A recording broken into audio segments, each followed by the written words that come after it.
I could describe the actual events with no problem. Like I was going, he went, it was some drunk guy hit him in the head, he wasn't even causing trouble, there's just this guy was looking for trouble. He had a cardiac arrest because, not the trauma in itself, but a physical trauma. And I think he died in hospital. I can recall that, I'm not a very sentimental person as it is. I think because of this maybe I had to dissociate with a lot of, things that can trigger emotions, so I've just kind of blocked them out. But that doesn't bother me. What really sort of sets me off is like the little things, like the text messages I've still got, and my dog's face, I think the reality of it, because losing someone that close in such a strange situation isn't familiar, it's not something you can associate with, so you don't fully respond to it.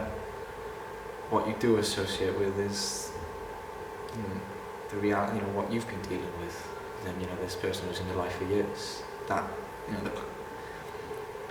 the events you can talk about that are much more personal and close and embedded in you, I think that's much harder to talk about and not feel something.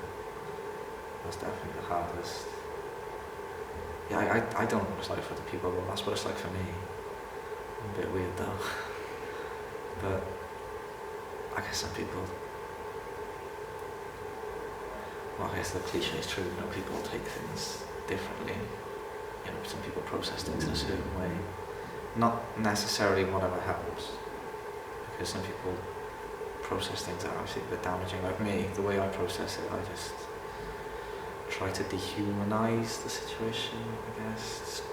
Just became purely factual. I think I've suffered a lack of emotion. I don't really get attached to people the same way. I don't really find emotion where there should be. I think I don't know if that was the trauma of losing him that did that to me, or my response to it. I'm not sure, but I think it's such a complex thing that you can't really pinpoint anything. But it doesn't feel complex when I try to. When you go through something like this, you imagine you must have so much going on in your mind. You could have lost someone. There's a future and a past. You think it's just this big mess. Like if it was a waveform, it'd be all over the place. It's not. It's completely silent. There's just, I don't know what to do now. And there's no. That's what's on about being in the ocean. And there's no land around you. It's so vacant. And then it slowly builds up. But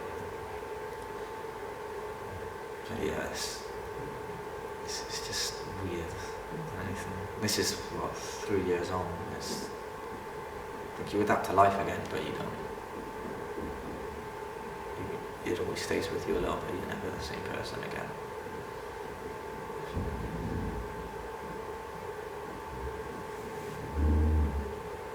Camera again, or? No, it's okay. Okay, cool.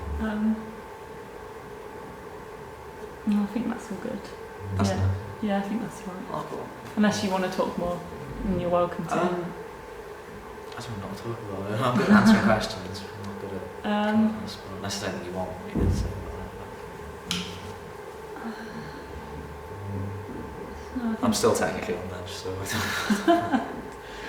don't. I don't know. I suppose you could go into exactly what happened.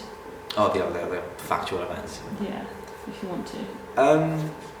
Well, he was away because obviously it was a match in England. It was a football match, and I was in Cardiff. I actually forgot he'd gone because it was so. I think literally the last time I ever saw him, it was just we just gone up the kitchen. He was like, "See you," bye. I think I was eating dinner or something at the time. I can't fully recall it because I didn't. It was so uneventful. And then when I found out he was at a football match, I was like, "Oh, cool." Didn't really care. But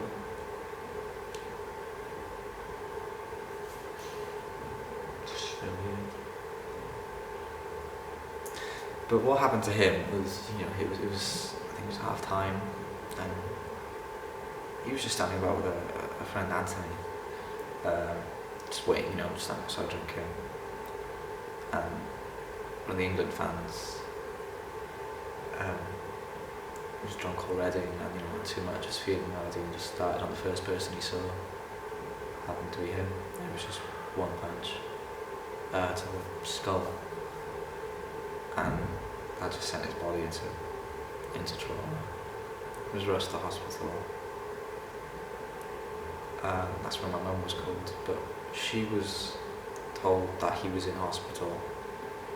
She wasn't told if he died or not, because they said that if you're in a car and you're dealing with that sort of news, you could be a danger to the driver. So she went up, she told us to stay. All of the time I was in Asda's with a friend, you know, I wasn't doing anything particular. And then she was offered, do you want to see him again? But, you know, when they told her that, you know, right now he's tubes going in and out, you know, do you want that to be the last memory of seeing him?